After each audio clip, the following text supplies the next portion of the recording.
Hi, Jordan Blair with the Elite News. What will you all be doing to recruit the students here for those universities, and what type of students will you be recruiting, not only the athletes, but academically speaking? Either one's answer. Well, you know, we're probably not as involved in the recruitment, the actual recruitment, as making sure that it's done properly. We're always keeping an eye out on the Big Ten, despite of what Delany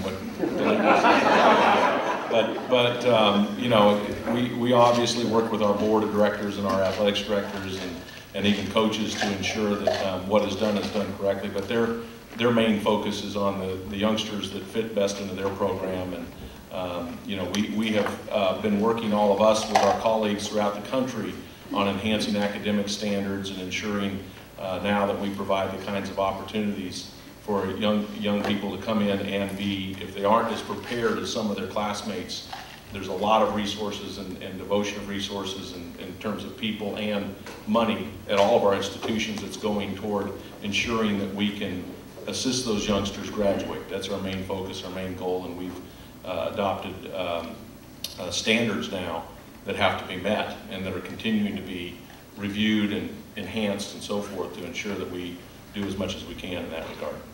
Yeah, I would just say we've got you know, very large universities, high quality institutions. I think we've got 400,000 students under the roof.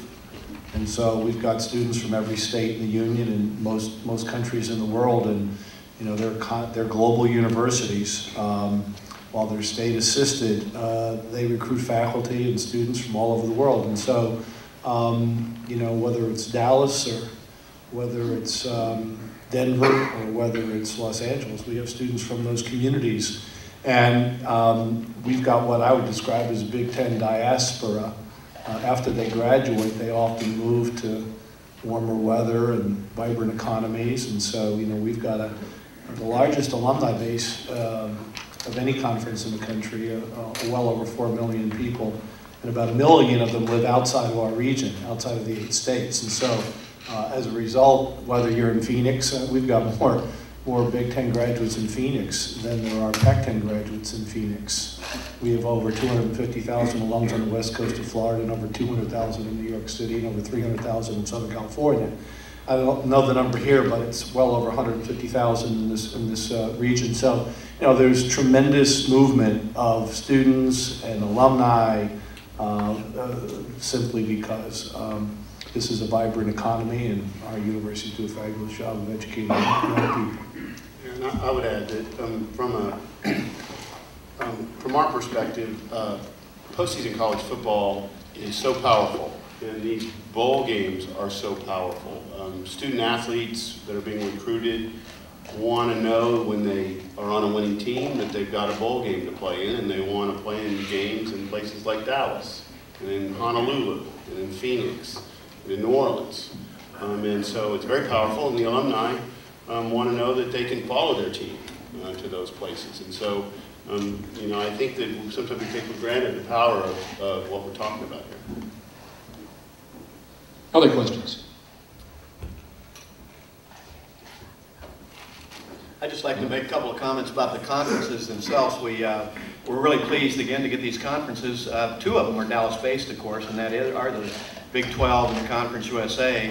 And 2 of them haven't had a lot of opportunity to play in bowl games, you know, in Dallas. The Big Ten, as Jim said, I think the only Big Ten team to play in the Cotton Bowl Classic was Ohio State back in '87, and Penn State did play in before that, but that's before they were a league member. And then Conference USA, I know when Houston and SMU and Rice were in the Southwest Conference, they played. But I think that's been a quarter of a century since we've had a winter team. So it's going to be fun in that respect. And even the Big 12 Conference, other than Texas and Texas A&M, the most a team has played is 4 times. And I believe that's Texas Tech and Nebraska have each played 4. And none of the other 8 teams have played more than 2 times in Dallas. So, you know, whoever we bring in, it's going to be a lot of fun. Anybody else? Yeah. Tom, Kip Hyde, Tulsa Talk Electronics. I know you, Kim. I bow to you for being a great sponsor. And clearly from a sponsorship standpoint, but from a city standpoint, what is the expected economic impact of bringing, you know, the bowl here relative to the conferences and coming in? How much is local? How much is coming in? What's the Well, I think that's an excellent point, and of course, that's one reason, you know, you bring a bowl game to a city. You know, to put an exact number is tough.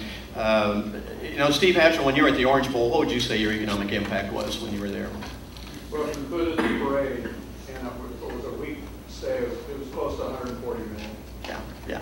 And of course, we understand that this game, you know, starting out won't have that much of an impact because we're new, but it is in the millions, no question about it, Kip. I mean, obviously they come here, they fill the hotels, they rent the cars, they buy the gasoline, they go shopping, they go to the restaurants. So it is a major economic impact. And of course, these teams will all bring a lot of fans. So another advantage, of course, they have a lot of alumni in the area, so you know they'll be excited too. That's it. Well, on behalf of Britton, Jim, Dan, and Tom, and certainly on behalf of the Dallas Football Classic, we thank you all for stopping off at the Cotton Bowl today. We're excited about the date, January 1st, 2011. Mark it down, 14 months away, and we'll be back here with the first ever Dallas Football Classic. Thank you all for coming. There is more food. Thank you, gentlemen.